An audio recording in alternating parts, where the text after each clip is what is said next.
নমস্কার বন্ধুরা, সবাইকে স্বাগত জানাই ইন্ডিয়ান হোমমেড কিচেনে। আশা করছি আপনারা ভালো আছেন। আমি আপনাদের জন্য আজকে খুবই জনপ্রিয় রেসিপি নিয়ে এসেছি। আজকে আমি আপনাদের জন্য কলকাতার দাদা বৌদি স্টাইলের বিরিয়ানি বানিয়ে দেখাবো। আপনারা এই ভিডিওটি প্রথম থেকে দেখুন, আপনাদের প্রত্যেকটি বুঝতে সুবিধা হবে আপনারাও যদি বাড়িতে বানান। তো আমি আপনাকে পুরো ভিডিওটা দেখার জন্য অনুরোধ করছি। আপনারা কে কোথা থেকে ভিডিওটা দেখছেন অবশ্যই কমেন্ট করে জানাবেন। প্রথমে আমি এখানে পেঁয়াজটা ভেজে নেওয়ার জন্য 700 থেকে 800 গ্রাম তেল নিয়েছি। এখানে আমি টোটাল 5 কেজি রাইস ও আমি 5 কেজি চিকেনের বিরিয়ানি বানাচ্ছি। তো সেটার জন্য আমার এখানে 1 কেজি পেঁয়াজ লেগেছে পেঁয়াজ ব্রেস্তা বানানোর জন্য। পেঁয়াজগুলো ভাজার সময় আপনাদেরকে কন্টিনিউ খুন্তি দিয়ে নাড়তে হবে, দিলে আপনাদের কোনোগুলো কম বেশি হবে না, একইভাবে পুরো পেঁয়াজ ব্রেস্তাটা একইভাবেই থাকবে। দেখুন পেঁয়াজগুলো সব একইভাবেই বাদামি কালার হয়েছে। তো এই সময় আমি এখান থেকে কিছুটা ব্রেস্তা তুলে নিব এবং এরপর আমি এখানে জল দিয়ে দিব।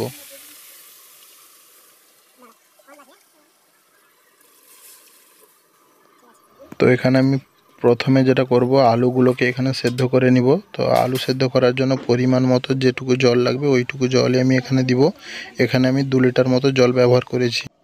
এখানে আমি 50 জনের বিরিয়ানি বানাচ্ছি। তো সেইভাবে আপনারা আলু আপনাদের পরিমাণ মতো যেটুকু লাগবে আপনারা দিবেন। এবং লবণ আপনাকে এখানে প্রায় 100 গ্রাম মতো লবণ দিতে হবে আলুটা সেদ্ধ করার জন্য। আলুগুলো 80% মতো সেদ্ধ করার পর তুলে নিব। আলুগুলো তুলে নেওয়ার পর এবার আমি এখানে চিকেন দিয়ে দিব। 5 কেজি চিকেন আছে, এখানে চিকেনগুলো দিয়ে দিব। 5 কেজি চিকেনের জন্য এখানে আমি 50 গ্রাম গুঁড়ো লঙ্কা ব্যবহার করেছি এবং 10 থেকে 20 গ্রাম ধনে গুঁড়ো ও 20 গ্রাম মতো গরম মশলার গুঁড়ো দিয়েছি। 5 কেজি চিকেনের জন্য 200 গ্রাম আদা 200 গ্রাম রসুনের পেস্ট থেকে জলটা বের করে নিয়েছি। বিরিয়ানি মশলা বানানোর জন্য যে সকল উপকরণগুলো লাগবে, গোটা জিরা, জয়িত্রী, কালো মরিচ ও সাদা মরিচ, দারচিনি, লবঙ্গ, এলাচ সবগুলো দিয়ে এবং ওপর থেকে একটু লবণ দিয়ে দিব। তারপর লো ফ্লেম হিটে এটাকে ভেজে নিতে হবে কিছুক্ষণ। আর একটা গোটা জায়ফল ব্যবহার করেছি এখানে।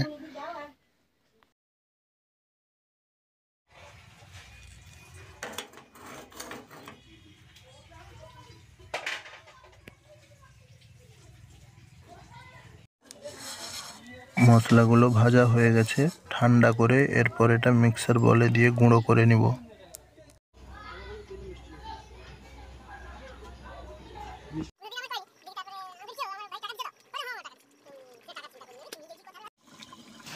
চিকেনগুলোকে 70 থেকে 80% কুক করতে হবে।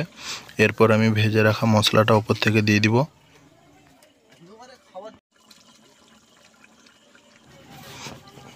এরপর চিকেনগুলো তুলে নেব। এখানে নিচে এতটা গ্রেভি রাখা যাবে না, তার জন্য গ্রেভিটা কমানোর জন্য আমি প্রথমে চিকেনগুলোকে তুলে নিব।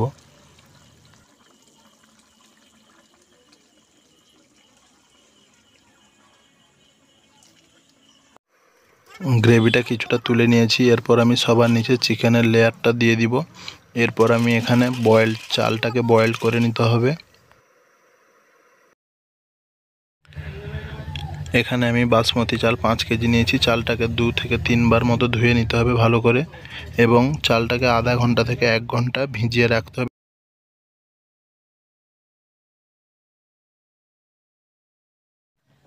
30 মিনিট মতো চালটা ভেজানো ছিল। এরপর আমি চালটা সেদ্ধ করার জন্য জল বসিয়ে দিয়েছি। তো এরপর আমি ওপর থেকে গোটা জিরে এবং লবঙ্গ, দারচিনি ও তেজপাতা ওপর থেকে দিয়ে দিব এবং ওপর থেকে তেল দিতে হবে। তেল দিলে চালটা নামানোর সময় ঝরঝরে থাকবে, সেই জন্য আপনাকে তেল দিয়ে দিতে হবে।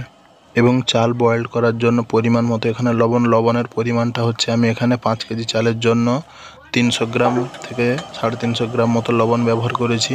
আপনারা যদি লবণের পরিমাণটা বুঝতে না পারেন তাহলে আপনারা লবণের জলটা মুখে নিয়ে দেখতে পারেন, জলের যেন নোনতার ভাবটা যেন বেশি যেন হয়। এরপর আমি এখানে চালটা দিয়ে দিব। এরপর ডেকচির মধ্যে নিচে প্রথমে চিকেনগুলোকে ভালো করে সাজিয়ে নিব। তারপর বয়েল করে রাখা আলু তার উপরে দিয়ে দিব।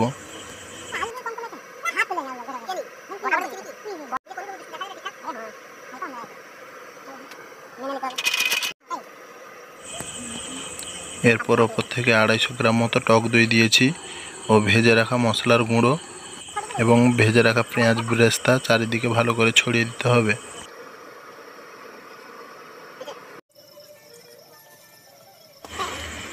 প্রথম লেয়ারের জন্য 30% চাল বয়েল করতে হবে। 30% বলতে এখানে চালের 1টা থেকে 2টো ফুট উঠলে তারপর থেকে রাইসটা তুলে নিতে হবে। প্রথম লেয়ারের চাল দেওয়া হয়ে গেলে এরপর সেকেন্ড লেয়ার যেটা দেবো সেটা যেন 60% মতো চালটা যেন হয়। এরপরে এখানে ওপর থেকে দুধ দিয়ে দিচ্ছি।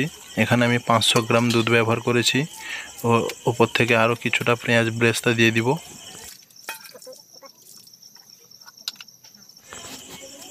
এখানে কিছুটা পেঁয়াজ বেরেস্তা দেওয়ার পর এখান থেকে ওপর থেকে বিরিয়ানি মশলার গুঁড়ো ও ধনে গুঁড়ো জিরে গুঁড়ো ওপর থেকে কিছুটা দিয়ে দিব। কাঁচা ধনে পাতা ওপর থেকে ছড়িয়ে দিচ্ছি।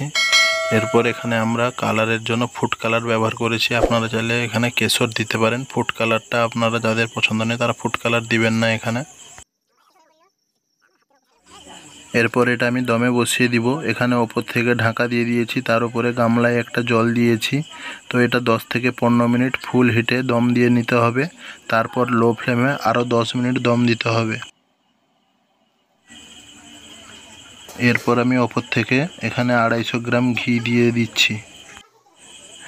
বিরিয়ানিতে ঘিয়ের পরিমাণটা কম বেশি হলে কোনো অসুবিধা নেই, আপনারা এখানে 200 গ্রাম বা তার বেশিও ব্যবহার করতে পারেন।